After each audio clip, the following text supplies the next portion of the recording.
Salut prieteni și bun venit alături de noi pe canalul Divergent. Astăzi venim cu un subiect la fel de interesant, unul care arde și impune o anumită gândire și atitudine. Acest subiect se numește călătorii astrale, lumea de dincolo. Cea mai importantă întrebare pe care și-a pus-o omenirea de-a lungul existenței sale nu este aceea dacă există sau nu Dumnezeu. Întrebarea care fascinează, înspăimântă și macină pe orice om, indiferent de rasă, credință, vârstă, nivel financiar sau intelectual, este una implacabilă. Există ceva în lumea de dincolo? Pentru a răspunde acestei întrebări, oamenii au cercetat din cele mai vechi timpuri lumile de dincolo care ne înconjoară, iar una dintre cele mai folosite metode a fost aceea a dedublării astrale. Pentru a înțelege mai bine controversatul fenomen și ultimele experiențe care însoțesc procesul dedublării fizice și al călătoriilor astrale, ființa umană trebuie înțeleasă în toată complexitatea ei. Dacă te uiți în oglindă, te vezi cu un singur trup, asta pentru că atât poate arăta orice oglindă. Când ne rugăm sau medităm, spiritul este acela care rezonează cu lumea nevăzută sau, cum îi spunem noi, cu divinul. Suntem îndreptățiți așadar să credem că omul în toată deplinătatea lui este alcătuit din trup material, suflet și spirit? Da și nu, am putea spune. Asta pentru că ființa umană are mai multe straturi invizibile ochiului neinițiat, nerezumându-se doar la cele trei elemente. În multe religii, inițiații și maestrii spirituali din diverse căi cad de acord asupra faptului că trupul astral este intermediar între trupul fizic și conștiința spirituală a fiecărui om. Potrivit acestora, corpul astral nu trebuie confundat cu sufletul decedatului, care părăsește pentru totdeauna trupul lipsit de viață. Corpul astral este uneori vizibil sub forma aurei colorate în diverse nuanțe, aura care este vizibilă doar pentru inițiați sau oameni care în urma meritelor din alte vieți s-au născut cu ajna, chakra minții sau cel de-al treilea ochi deschis. În urma acestei capacități, anumite persoane, foarte rare ca număr, pot vedea uneori nu doar corpul astral al celorlalți oameni, ci și grâmpeie din universul astral, dimensiunea imediat următoare celei vizibile, materiale sau terestre. Universul astral este cel de-al doilea plan al existenței, deasupra sa fiind dimensiunea supremă sau planul cauzal, de unde își au originea ființele așa zis divine și zeitățile. Planul astral este survolat de fiecare dintre noi, noapte de noapte, când visăm și conștiința noastră este decuplată. Ca rezultat direct, călătorim în multitudinea de lumi cuprinsă de planul astral. Planul astral, denumire dată de ezoteriștii antichității grecești, trimite cu gândul la sferele celeste care adăpostesc multitudinea de lumi cuprinse în ele. Acesta este prezent în apropierea fiecărei planete, înconjurând-o precum o atmosferă vie, fremătătoare, dar invizibilă pentru orice aparat de detecție. Mai mult decât atât, planul astral este omniprezent oriunde. Sunt persoane care, cu ochii minții deschiși, pot vedea multitudinea de spirite și entități bune sau rele care ne înconjoară. În epoca modernă, învățăturile străvechi cu privire la investigarea lumilor de dincolo au fost intens cercetate în egală măsură de către o serie de cercetători, inițiați și oameni de știință. Totul pentru a avea o imagine cât mai clară a planului astral și a imensității sale fără sfârșit. Aceasta, deoarece, la fel cum universul galaxiilor și planetelor este infinit, tot așa se poate afirma și despre planul astral că este deopotrivă invizibil și infinit. În linii mari, orice ezoterist crede că planul astral este o dimensiune unde spiritualitatea atinge culmi de neînchipuit pentru lumea în care trăim, dar inferioare totuși nivelurilor indescriptibile ale spiritualității totale din universul cauzal. Subdimensiunile planului astral au o varietate incredibilă, aici întâlnindu-se cele mai elevate paradisuri despărțite definitiv de cele mai negre iaduri. Cărțile vechi hinduse vorbesc despre extreme incredibile, existând milioane de paradisuri în funcție de nivelul de vibrație al ființelor care le populează. Milioanele de lumi paradisiace se confruntă însă cu contraponderea milioanelor de infernuri, cum ar fi cumplitele Maharaurava, pe lângă care iadul din concepția religioasă iudeo-islamico-creștină pare un loc absolut banal. Tot în plan astral există așa numita Cronica Akasha, o formă de stocare, o bibliotecă a informațiilor cu toate existențele și faptele ființelor din planul terestru și cel astral.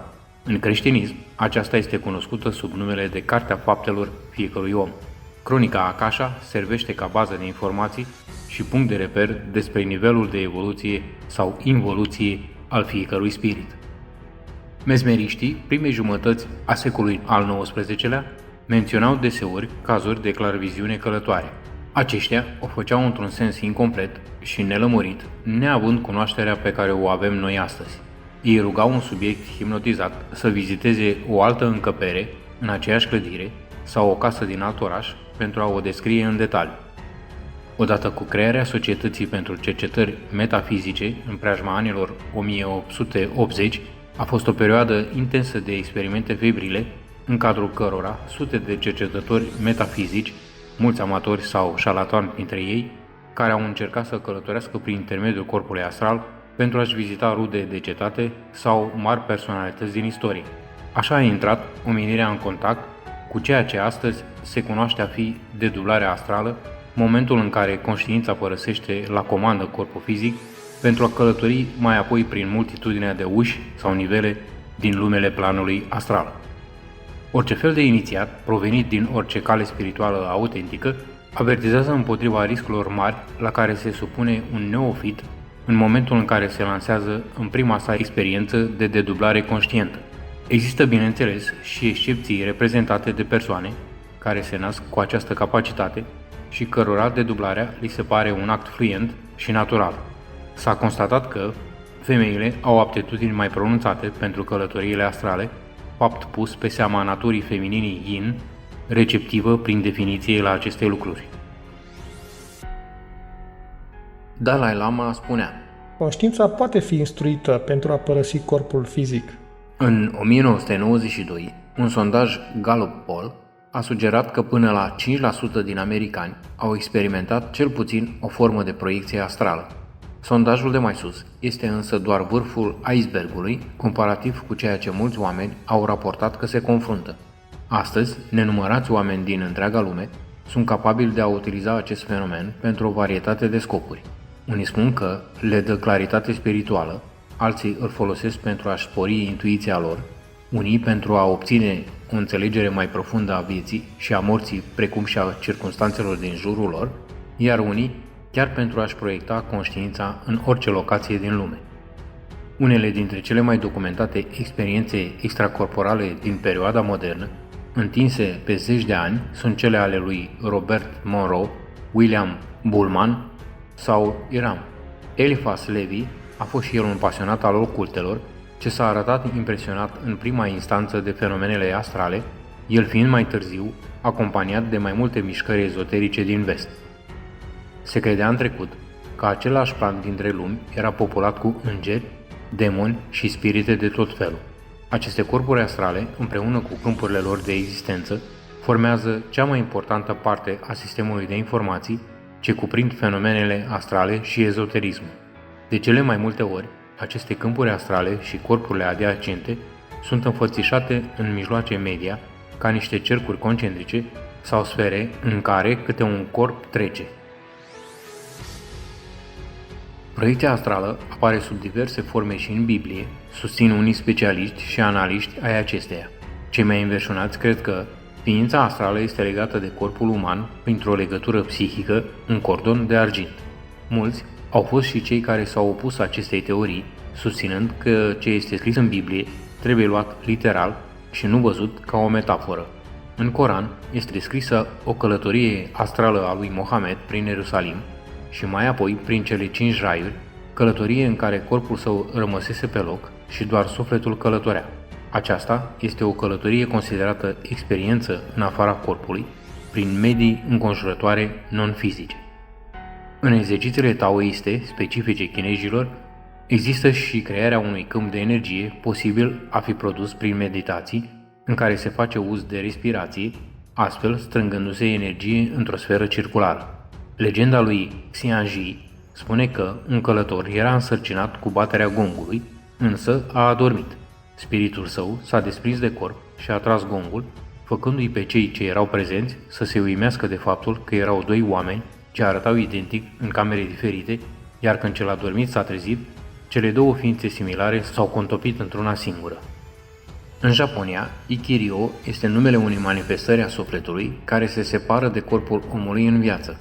Japonezii cred că, dacă cineva are destulă ură pentru un alt individ, o parte din suflet devine proiecția astrală și apare în fața individului pentru a-l înjura și a-i face rău ca un blestem. Se mai crede și că sufletele părăsesc corpul celor moribunzi sau foarte bolnavi, spiritele rezultate nefiind unele rele. În India există mărturisiri ale unor călătorii astrale prin care s-au înfăptuit minuni sau care au fost realizate în urma disciplinei și exercițiului intens de yoga. Și despre inuiți se spune că credeau în puterea unor oameni de a călători prin spațiu pentru a ajunge în locuri mitice. Aceste persoane se întorceau în corpurile lor pentru a le povesti celorlalți din experiențele lor și pentru a vindeca oamenii sau a opri ghinionul ce s-a abătut asupra acestora. În final, relatările celor care călătoresc frecvent în afara corpului descriu cu o precizie uimitoare aceleași etape înainte de a părăsi trupul. În primul rând, omul intră într-o stare intermediară celei de somn, vis sau veche, în care își observă sistemul chakrelor și corpul astral de consistență eteric-străvezie, care se ridică începând cu regiunea picioarelor pentru a ieși prin chakrele din zona frunții sau a creștetului capului. În momentul în care iese din trup la propriu, se resimte o ușoară senzație de răceală, concomitent cu observarea propriului corp așezat inert pe pat. Una dintre primele observații ale celui proaspăt ieșit din trup este cea a așa numitului cordon de argint, o legătură de lumină argintie care pâlpâie ușor. Cordonul de argint este permanent legat între umbilicul corpului astral și cel al corpului aflat în planul fizic.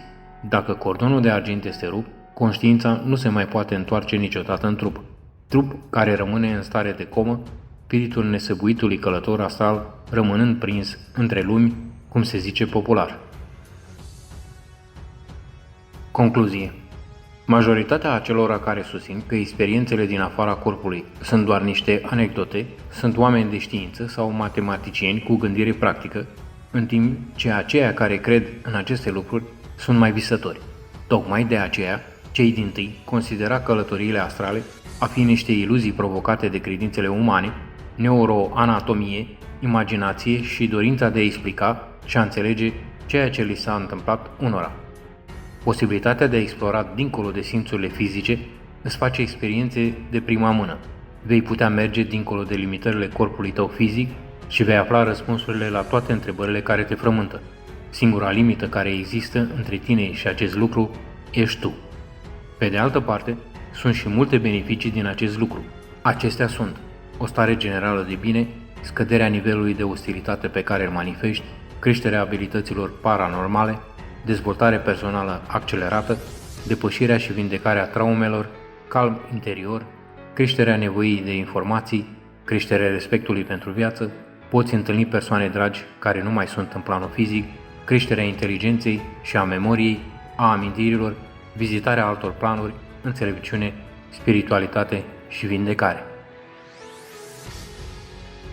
Aleister Crowley credea cu tărie în călătoriile astrale, el scriind despre acest subiect și oferind sfaturi celor care doreau să ajungă să aibă experiențe în afara corpului.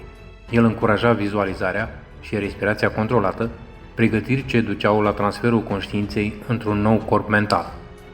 În încheiere, totul depinde doar de voi să călătoriți într-o lume nesfârșită, în care experiențele vor fi de tot felul. Tot ce rămâne de făcut este să studiați acest fenomen și alături de un maestru sau un prieten cu experiență în domeniu, să începeți să explorați lumea de dincolo. Prieteni, atât pentru astăzi. Ne vom auzi data viitoare cu un nou material, la fel de interesant. Dacă v-a plăcut ceea ce vedeți, ce auziți, dați un like și un share, vă rog, să afle toată lumea și abonați-vă la canalul nostru. Vă mulțumim!